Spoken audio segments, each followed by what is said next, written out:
Hora do rush da manhã em Charlotte, Carolina do Norte. Seu movimentado aeroporto é abalado por uma enorme explosão.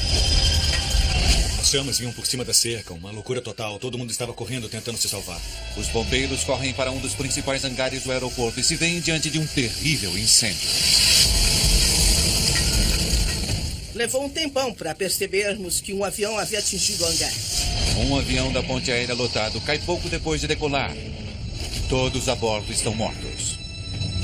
E ficamos nos perguntando, esse avião voou 9 vezes antes disso e não tivemos quaisquer problemas. Os investigadores descobrem uma sequência de erros. Bill, tem uma ideia. E ficam sabendo que passageiros em aviões pequenos, na verdade, vêm correndo perigo há anos.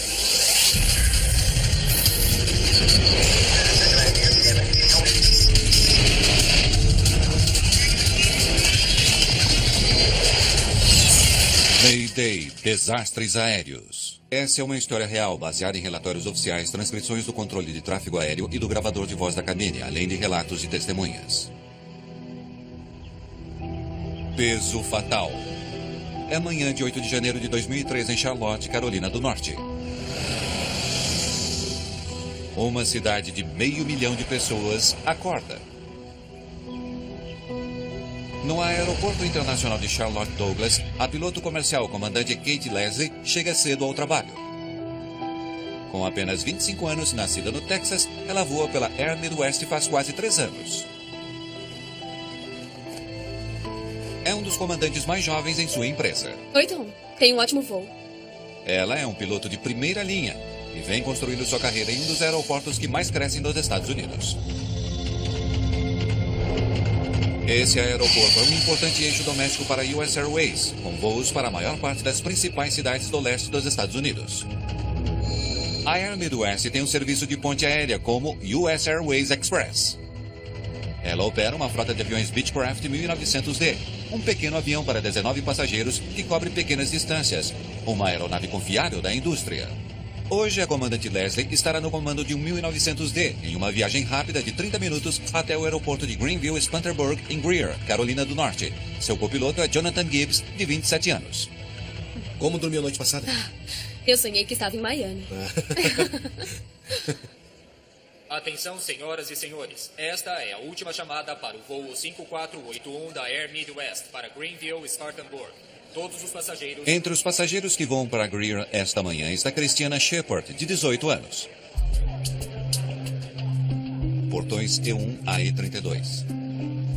Os pais de Christiana, Doug e Teresa, são missionários batistas e estão trabalhando nos Açores.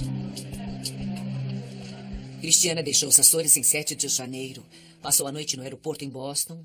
E aí embarcou na manhã seguinte no voo logo cedo de Boston para Charlotte e depois para Greenville. Portanto, ela estava voltando para a faculdade. Christiana era uma pessoa muito especial e era uma pessoa que vinha até você e abraçava e dizia, sabe... Ela vinha sem razão alguma, lhe dava um abraço e dizia, papai, eu amo você. Às 8 da manhã, Christiana embarca em seu voo.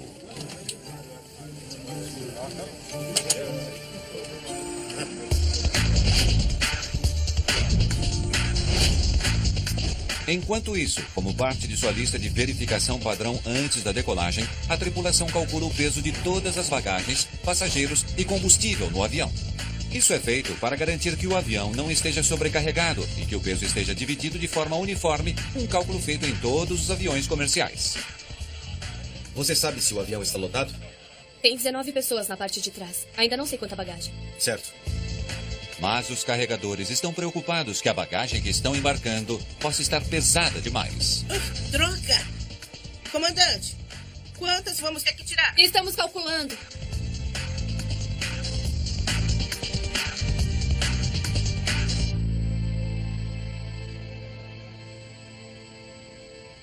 Achamos que não teremos que tirar nada.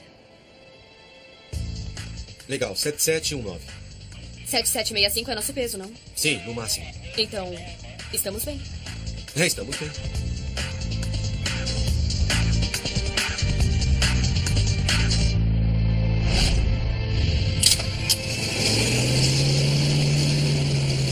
Bom dia, bem-vindos ao serviço US Airways Express para Greenville e Spartanburg. Este é um voo bastante curto, talvez 30 minutos de portão a portão, por isso relaxem e estaremos lá em alguns minutos.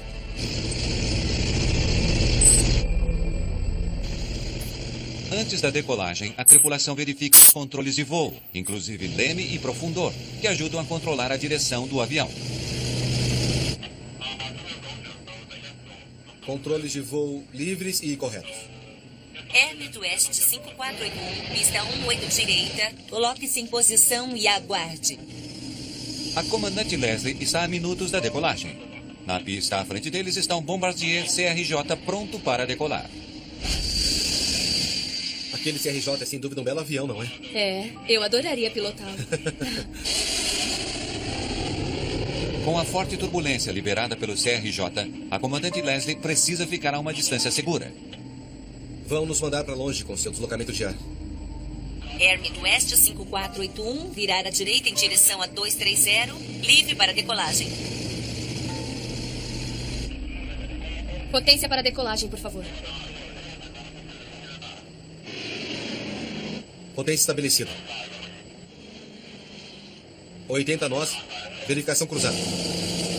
A 80 nós, os pilotos verificam se instrumentos-chave estão funcionando.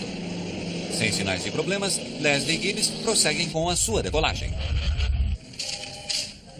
Para o controle de tráfego aéreo, a decolagem do voo 5481 é perfeitamente normal.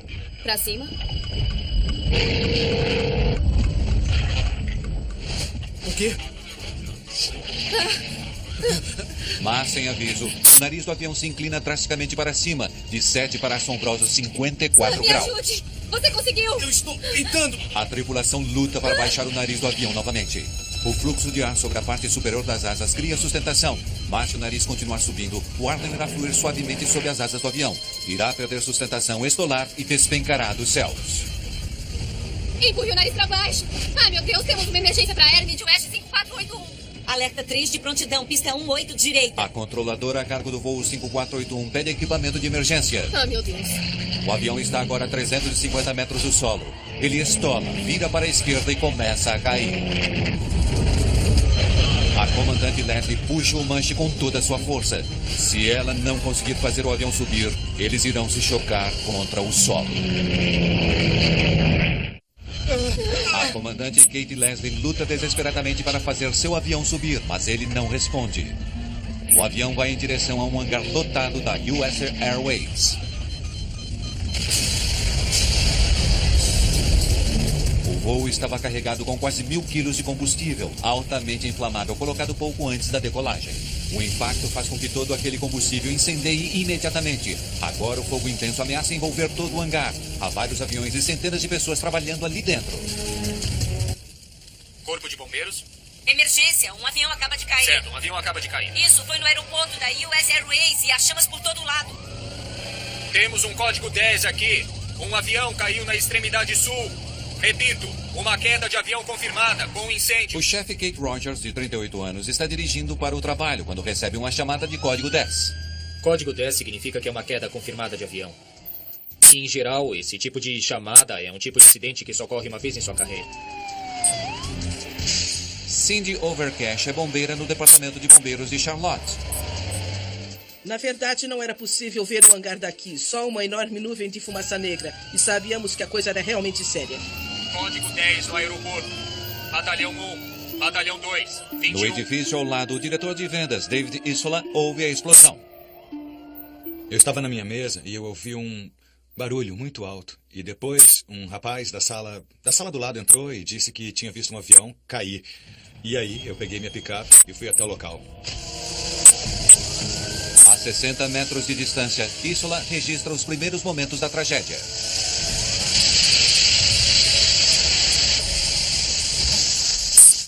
Tinha muita fumaça. E parecia o inferno. Parecia o inferno mesmo. As chamas vinham por cima da cerca, uma loucura total. Todo mundo estava correndo, tentando se salvar. O chefe Rogers assume o comando imediatamente. Ele sabe que há aviões estacionados dentro do hangar em chamas. Seus tanques de combustível ameaçam explodir. Nossa preocupação era, primeiro, as pessoas dentro do avião. Segundo, as pessoas que trabalhavam no hangar. E, terceiro, nós tínhamos de nos preocupar com os aviões que estavam em reparos, se estavam em chamas. Tínhamos muitas situações cruciais com que lidar. Em questão de minutos, os bombeiros começam a controlar o terrível incêndio. A esperança agora é que em algum lugar dentre os destroços haja sobreviventes.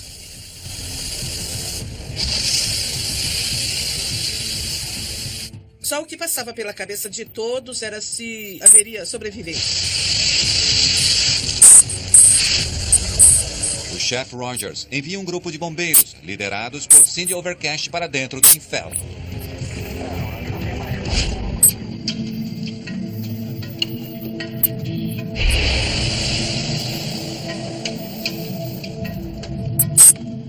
Cindy Overcash e 2 membros de sua equipe abrem caminho por entre os destroços, apagando com cuidado focos de fogo pelo caminho. No cenário do fogo, vimos o que imaginamos que fossem bonecos de simulação de acidente. Achávamos que um avião havia explodido ali dentro, lançando os bonecos de treinamento para fora.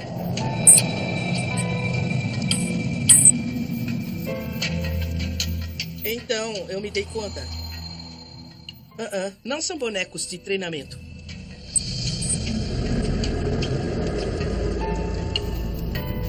Eles levaram alguns minutos para perceber exatamente o que havia acontecido e ficou claro que não havia sobreviventes. A perda é total. Todos os 19 passageiros, assim como a comandante Leslie e o copiloto Gibbs, estão mortos. Cerca de 8h53 esta manhã, tivemos um acidente aéreo com 19 passageiros e 2 tripulantes. Não há sobreviventes. Esperamos nunca ter de responder a uma situação com um número tão grande de perdas humanas, mas esse é o nosso trabalho. Esse é um dos trabalhos mais difíceis para um bombeiro enfrentar em sua carreira. Para os médicos e as equipes de resgate, a penosa experiência está acabada. Mas para amigos e familiares das vítimas, a angústia apenas começou. Eu estava andando pela sala de estar. Parei e disse: meu coração está batendo agora como estava batendo.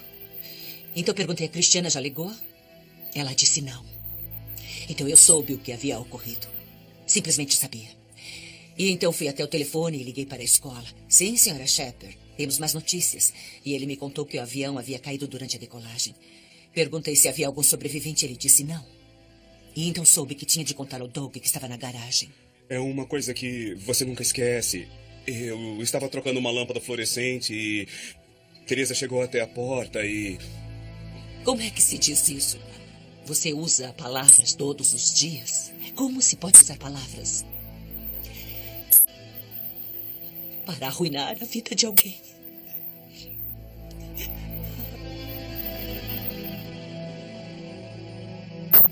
Mas eu lhe disse, Doug, o avião de Cristiana caiu.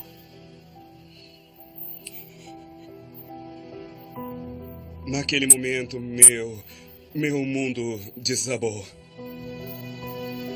Agora os Shepards e as famílias das outras 20 vítimas querem saber o que provocou a morte de seus entes queridos. Faz quase 5 horas desde a queda do voo 5481, em um hangar em Charlotte, Carolina do Norte. Como não há sobreviventes para serem resgatados, nem os corpos e nem as partes do avião são removidos de onde caíram, até a chegada dos investigadores do Conselho Nacional de Segurança dos Transportes. Enquanto os examinadores médicos marcam o local dos restos humanos em vermelho, os investigadores do NTSB marcam pedaços de metal em amarelo, buscando pistas que os ajudem a descobrir o que ocorreu a bordo do voo 5481. Entre os designados para esse caso está a investigadora-chefe Lorinda Ward. Esse é seu primeiro trabalho como investigadora-chefe de um acidente. Mas hoje, ela não está em seu melhor dia. Aquele dia eu não estava muito bem. Estava lutando com o resfriado e toda aquela adrenalina no corpo, no momento. Então, isso, na verdade, compensa o fato de não estar se sentindo bem. E eu sabia que as outras pessoas em minha equipe eram experientes. Por isso, me senti confortável, indo até Charlotte. No aeroporto Charlotte Douglas, Ward toma as primeiras providências para a solução desse acidente. Verifiquei com o corpo de bombeiros para ter certeza de que o fogo tinha sido extinto. E então convoquei uma reunião com todos que haviam chegado primeiro ao local do acidente para saber o que haviam percebido naquele momento. Ward age rapidamente. Como há corpos presos entre as ferragens, ela declara o local do acidente um potencial risco biológico. Os investigadores que fossem entrar em contato com os destroços deveriam usar roupas de proteção para examinar os destroços e identificar os restos mortais das vítimas. Ao chegarmos ao local do acidente, não parecia haver um avião ali. Devido ao fogo, ao incêndio depois da queda, Quando se andava por ali, era difícil imaginar que havia no local um avião com capacidade para 21 pessoas. Enquanto o trabalho continua no local do acidente, Muito bem, vamos lá. Lorinda Ward e sua equipe procuram sinais da queda nas proximidades. Enviamos o pessoal para que examinassem meticulosamente a pista de onde o avião havia decolado, para apanhar qualquer coisa que houvesse na pista, para ver se tinha alguma relevância na investigação do acidente. As pistas não podem ter nenhum detrito. O menor objeto pode se tornar um projétil mortal se atingir um avião durante a decolagem.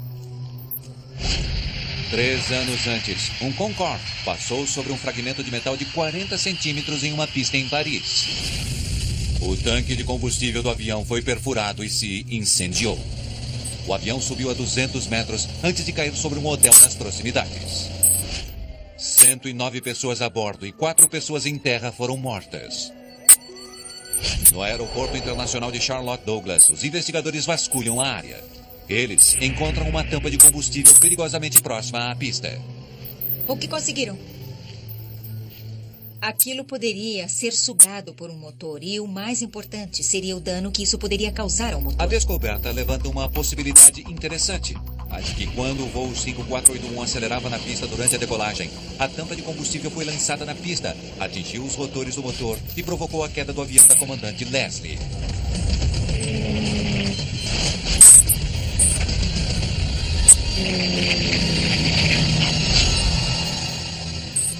Aquilo deveria ser trazido para vermos se havia alguma relevância para a investigação do acidente. Se teria se soltado do próprio avião ou se poderia ter causado algum dano no avião. Um exame mais detalhado leva Ward e sua equipe à conclusão de que a tampa do combustível não poderia ter interferido nas pás dos rotores. Os investigadores não descobrem qualquer outro detrito relevante na pista. A teoria de resíduos na pista é descartada. Agora, Bill English, investigador do controle de tráfego aéreo do NTSB, explora um outro cenário. Quando ouvimos sobre o acidente pela primeira vez, parecia haver a possibilidade de um encontro com uma esteira de turbulência. O movimento rápido das asas de um jato desestabiliza o ar ao redor, criando um violento redemoinho. Testes da NASA décadas antes haviam ilustrado o poder e o perigo da esteira de turbulência para outros aviões. Tínhamos que verificar se outro avião tinha decolado antes dele. É daí que viria um perigo de esteira de turbulência. E queríamos saber que tipo de avião tinha decolado antes dele, porque aviões maiores e mais pesados são os que causam as esteiras de turbulência mais perigosas. Bill English examina os registros de radar da hora do acidente. Ele fica sabendo que um jato regional Bombardier muito mais pesado, um CRJ, decolara pouco antes do Beech. Aquele CRJ é sem dúvida um belo avião, não é? É, adoraria pilotá-lo. A esteira de turbulência é gerada a partir das extremidades das asas de qualquer avião. Então, logo começa a levantar do solo, ele produz o que as pessoas às vezes chamam de tornados horizontais. Vórtices de ar que podem provocar turbulência perigosa. Pista 18, direita. Coloque-se em posição Os controladores de tráfego aéreo, de fato, têm procedimentos padrões para espaçar os aviões a fim de evitar a esteira de turbulência ou deixar que a esteira se dissipe. Um ano antes, um jato da American Airlines decolando de Nova York enfrentou uma esteira de turbulência. O avião caiu em uma área residencial vizinha. 260 pessoas que estavam no avião e 5 pessoas em terra morreram. Vão nos mandar para longe com seu deslocamento de ar. Air Midwest 5481, livre para decolagem.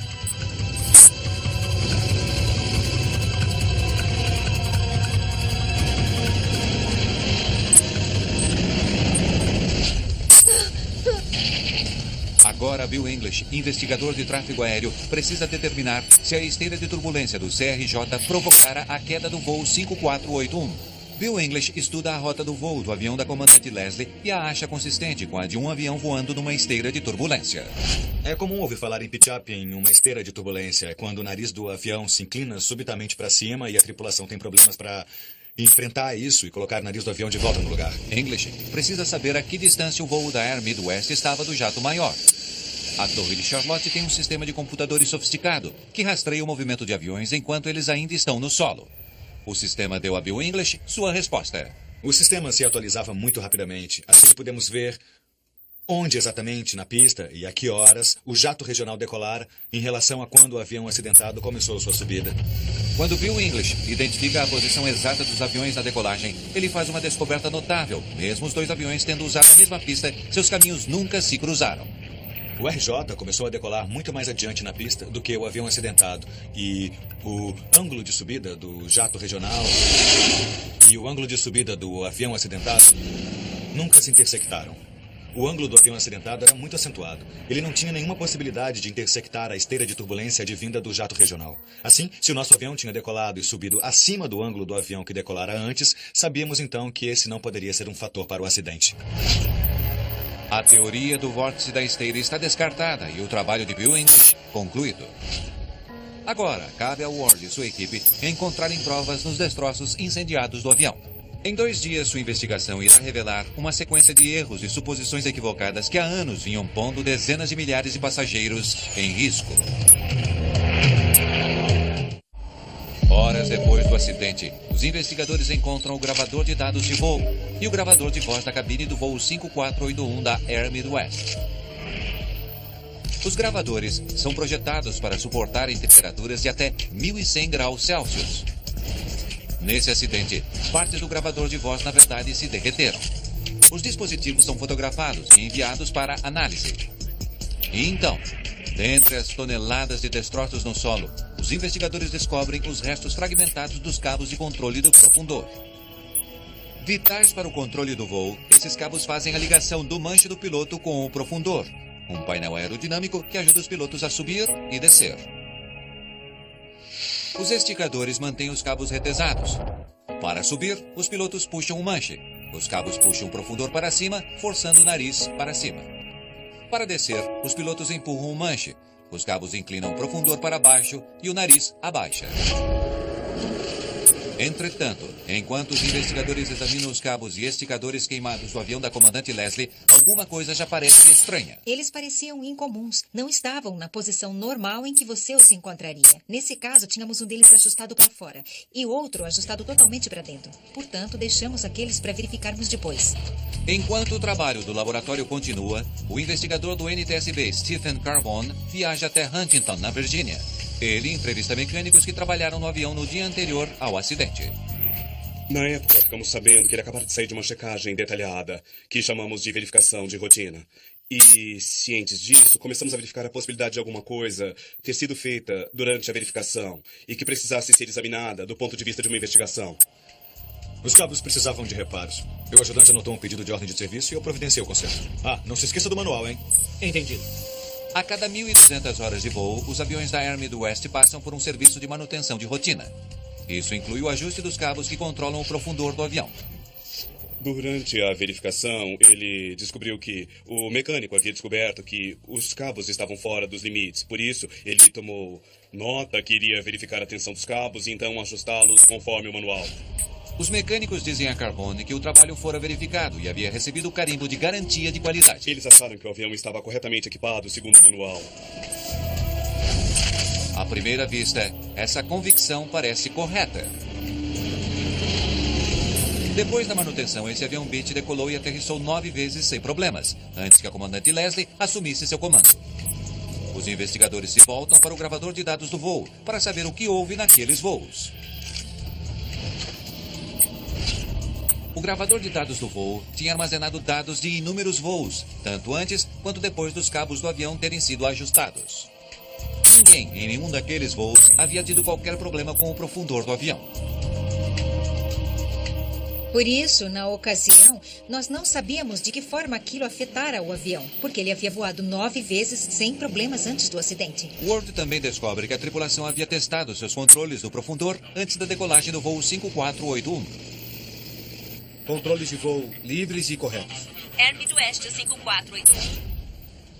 Ward e sua equipe vão mais fundo, procurando descobrir se a configuração incomum dos cabos do profundor poderia ter influenciado nesse acidente.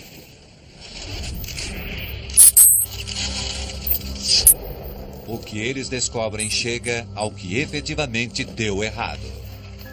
Normalmente, os dois esticadores são quase exatamente do mesmo comprimento. Mas no avião da comandante Leslie, um esticador é claramente mais longo do que o outro. Para estabelecer a tensão de cabo correta, os mecânicos apertam os esticadores. Mas se um esticador é muito apertado, isso encurta os cabos e reduz o alcance de movimento do controle do profundor. O profundor precisa ser capaz de inclinar o nariz do avião em 14 graus para baixo. Mas seu ângulo para baixo foi, na verdade, reduzido pela metade, para apenas 7 graus. E o resultado foi fatal. À medida que o voo prosseguia, o nariz inclinava-se para cima conforme o esperado durante a decolagem. O quê? Empurre o nariz para baixo! Ai, meu Deus!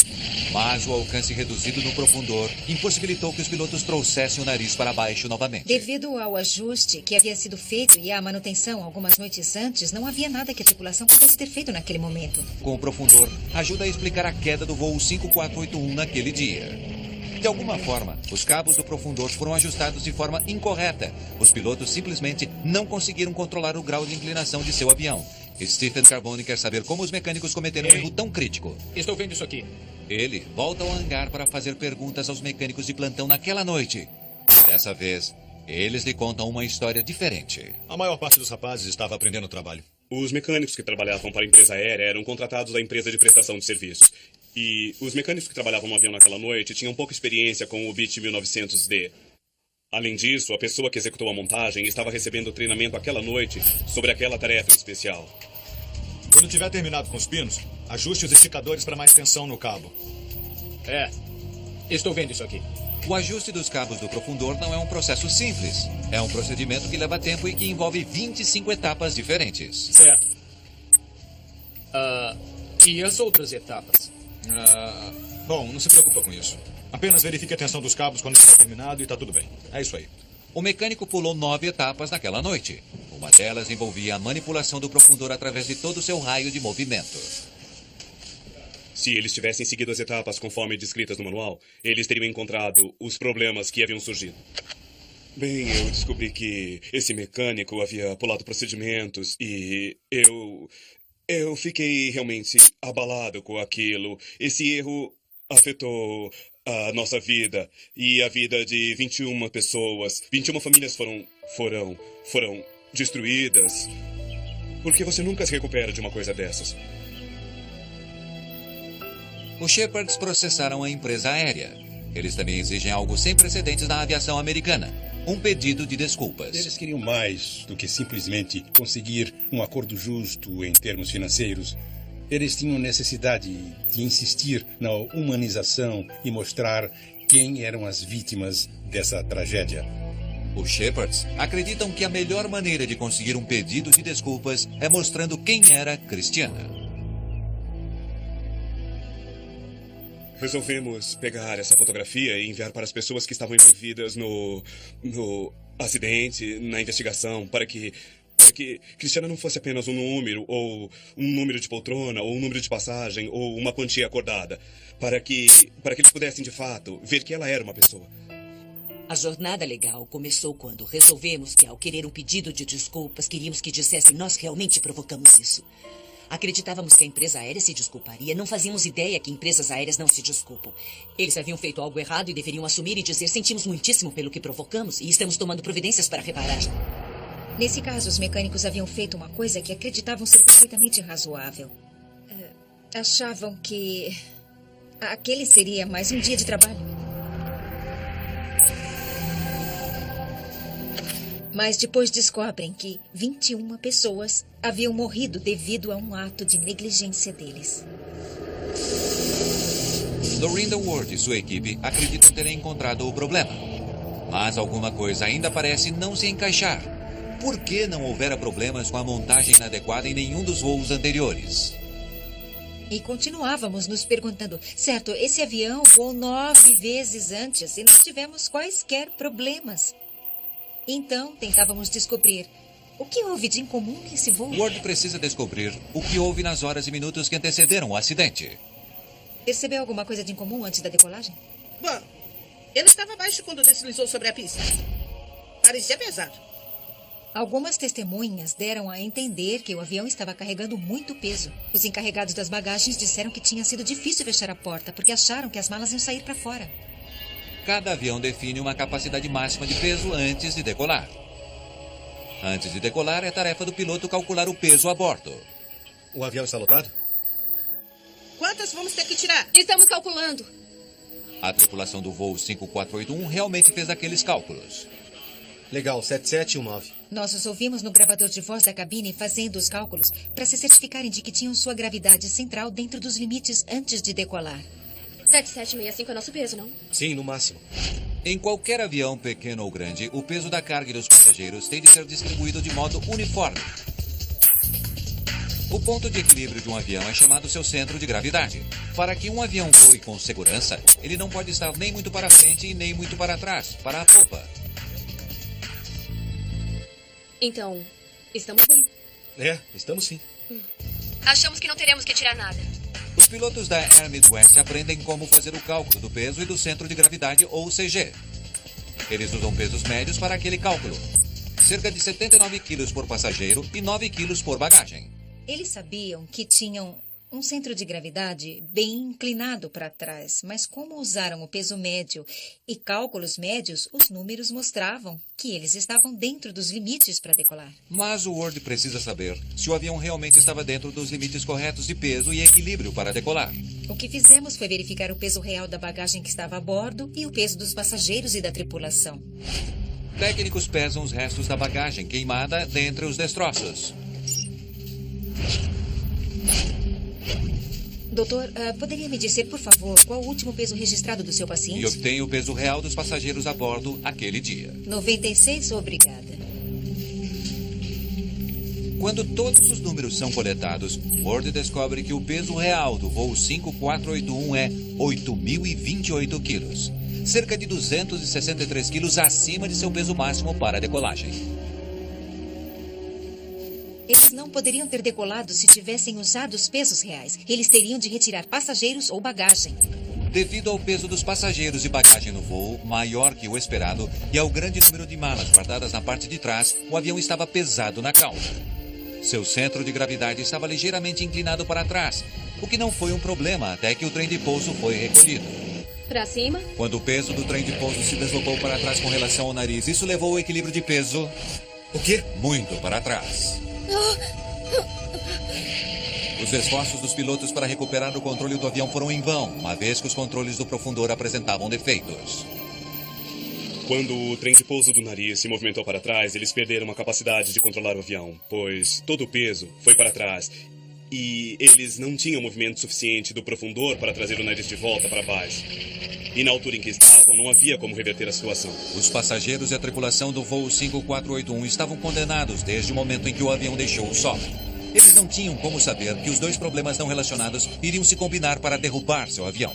Para eles era só um voo normal de rotina e eles fizeram todas as verificações pré-voo, calcularam o peso e equilíbrio, seguiram os procedimentos, foram para a pista correta. Era apenas mais um dia de trabalho. Eles não sabiam que havia essas duas falhas ocultas e latentes à sua espera. Mas uma manutenção deficiente e o peso acima da média não foram as únicas questões levantadas pela investigação de Lorinda Ward.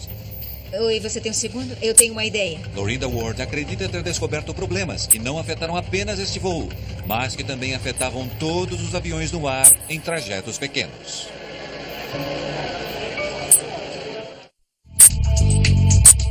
Os investigadores do NTSB dizem que todo desastre aéreo torna as viagens de avião mais seguras.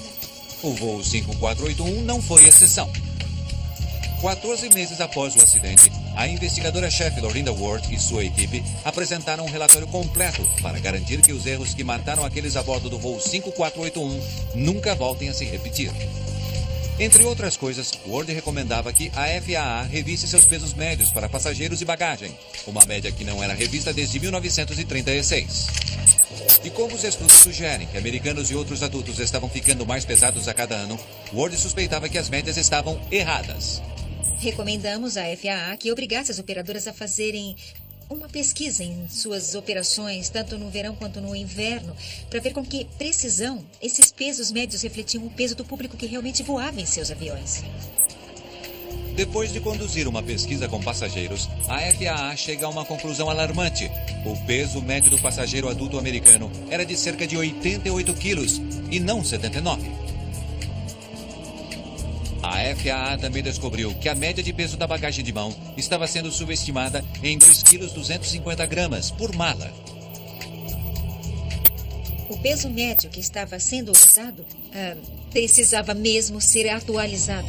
Se esses pesos médios mais altos estivessem em uso em 8 de janeiro de 2003, o voo 5481 não poderia ter decolado. A comandante Leslie teria que remover bagagens e passageiros. 48107. Legal, 7719. Os pilotos da Air Midwest hoje usam um peso médio de 90 quilos por passageiro, o que significa que seus aviões Beechcraft podem levar apenas 17 passageiros e não 19. Mas o relatório de Ward prossegue, dizendo que mesmo com médias industriais atualizadas, ainda há possibilidade de erros. Seu relatório afirma que voar em pequenas aeronaves só será realmente seguro quando as empresas aéreas deixarem de calcular os pesos médios baseadas em suposições e passarem a calcular o peso real a bordo antes da decolagem. Novas tecnologias estão sendo desenvolvidas para dar às empresas aéreas a possibilidade de calcular o peso real e controlar o equilíbrio em tempo real, enquanto o avião está sendo carregado.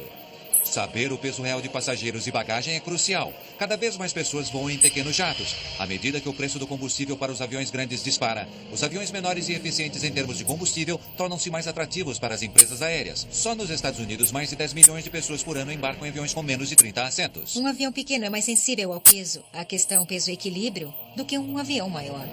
Apesar das recomendações de Ward e das tecnologias disponíveis, quase 70% dos aviões pequenos em voos regulares ainda usam pesos médios em vez de pesos reais.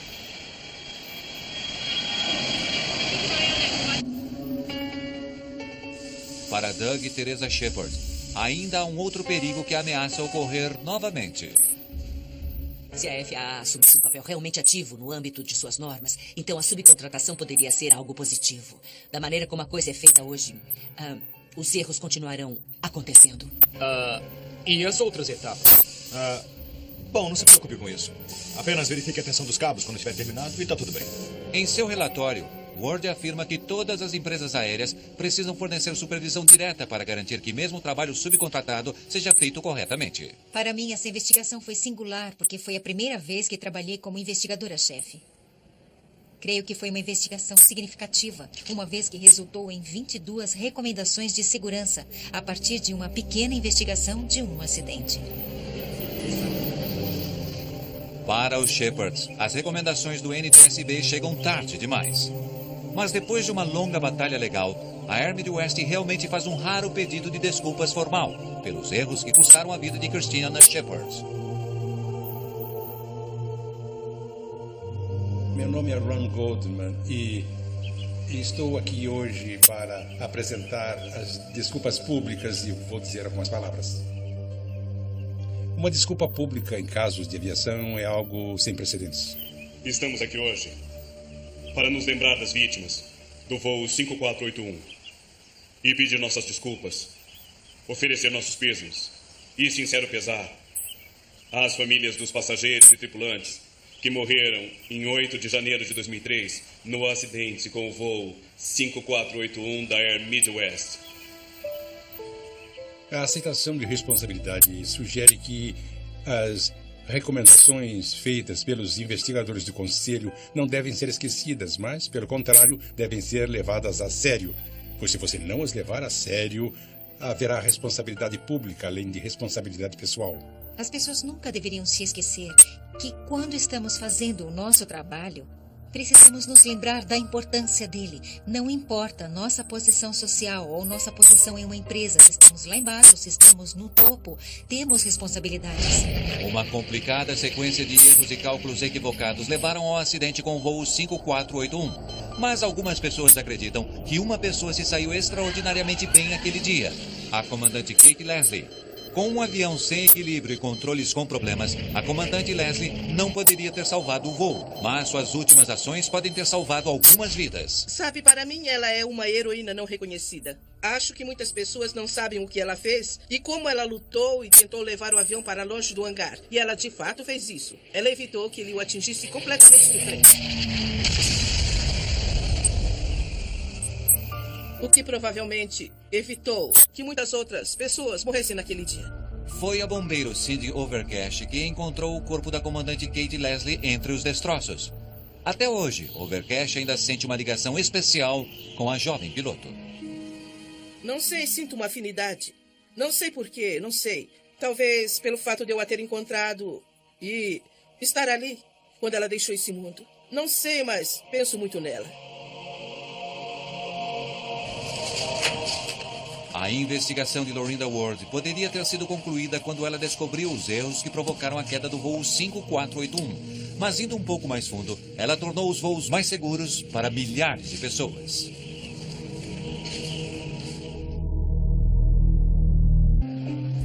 Os pais de Christiana, Doug e Teresa são missionários batistas e estão trabalhando nos Açores. Christiana deixou os Açores em 7 de janeiro. Passou a noite no aeroporto em Boston. E aí embarcou na manhã seguinte no voo logo cedo de Boston para Charlotte e depois para Greenville. Portanto, ela estava voltando para a faculdade. Christiana era uma pessoa muito especial e era uma pessoa que vinha até você e abraçava e dizia, sabe... Ela vinha sem razão alguma, lhe dava um abraço e dizia, papai, eu amo você. Às 8 da manhã, Christiana embarca em seu voo.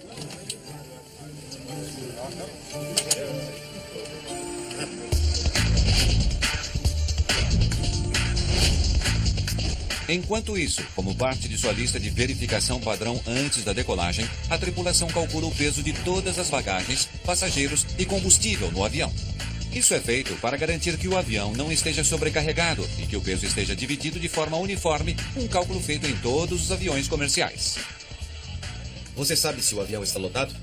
Tem 19 pessoas na parte de trás. Ainda não sei quanta bagagem. Certo. Mas os carregadores estão preocupados que a bagagem que estão embarcando possa estar pesada demais. Droga! Comandante, quantas vamos ter que tirar? Estamos calculando.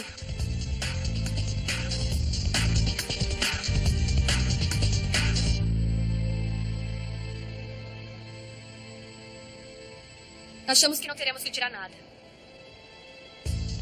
Legal, 7719. 7765 é nosso peso, não? Sim, no máximo. Então, estamos bem. Estamos bem.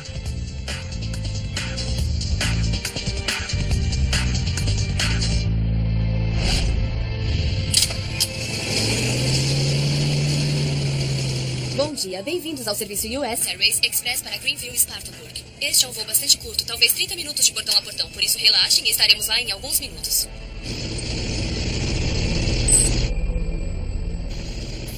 Antes da decolagem, a tripulação verifica os controles de voo, inclusive leme e profundor, que ajudam a controlar a direção do avião. Controles de voo livres e corretos. Air Midwest 5481, pista 18 direita. Coloque-se em posição e aguarde. A comandante Leslie está a minutos da decolagem. Na pista à frente deles está um Bombardier CRJ pronto para decolar. Aquele CRJ é sem dúvida um belo avião, não é? É, eu adoraria pilotá-lo. Com a forte turbulência liberada pelo CRJ, a comandante Leslie precisa ficar a uma distância segura. Internacional de Charlotte Douglas, a piloto comercial comandante Kate Leslie chega cedo ao trabalho. Com apenas 25 anos, nascida no Texas, ela voa pela Air Midwest faz quase 3 anos. É um dos comandantes mais jovens em sua empresa. Oi, Tom. Tem um ótimo voo. Ela é um piloto de primeira linha e vem construindo sua carreira em um dos aeroportos que mais crescem nos Estados Unidos. Esse aeroporto é um importante eixo doméstico para a US Airways, com voos para a maior parte das principais cidades do leste dos Estados Unidos. A Air Midwest tem um serviço de ponte aérea como US Airways Express. Ela opera uma frota de aviões Beechcraft 1900D, um pequeno avião para 19 passageiros que cobre pequenas distâncias, uma aeronave confiável da indústria. Hoje, a comandante Leslie estará no comando de um 1900D em uma viagem rápida de 30 minutos até o aeroporto de Greenville, Spartanburg, em Greer, Carolina do Norte. Seu copiloto é Jonathan Gibbs, de 27 anos. Como dormiu a noite passada? Eu sonhei que estava em Miami. Atenção, senhoras e senhores. Esta é a última chamada para o voo 5481 da Air Midwest para Greenville, Spartanburg. Todos os passageiros... Entre os passageiros que voam para Greer esta manhã está Christiana Shepard, de 18 anos. Portões E1 a E32. Hora do rush da manhã em Charlotte, Carolina do Norte. Seu movimentado aeroporto é abalado por uma enorme explosão. As chamas vinham por cima da cerca, uma loucura total. Todo mundo estava correndo tentando se salvar. Os bombeiros correm para um dos principais hangares do aeroporto e se veem diante de um terrível incêndio. Levou um tempão para percebermos que um avião havia atingido o hangar. Um avião da ponte aérea lotado cai pouco depois de decolar. Todos a bordo estão mortos. E ficamos nos perguntando, esse avião voou 9 vezes antes disso e não tivemos quaisquer problemas. Os investigadores descobrem uma sequência de erros. Bill, tenho uma ideia. E ficam sabendo que passageiros em aviões pequenos, na verdade, vêm correndo perigo há anos.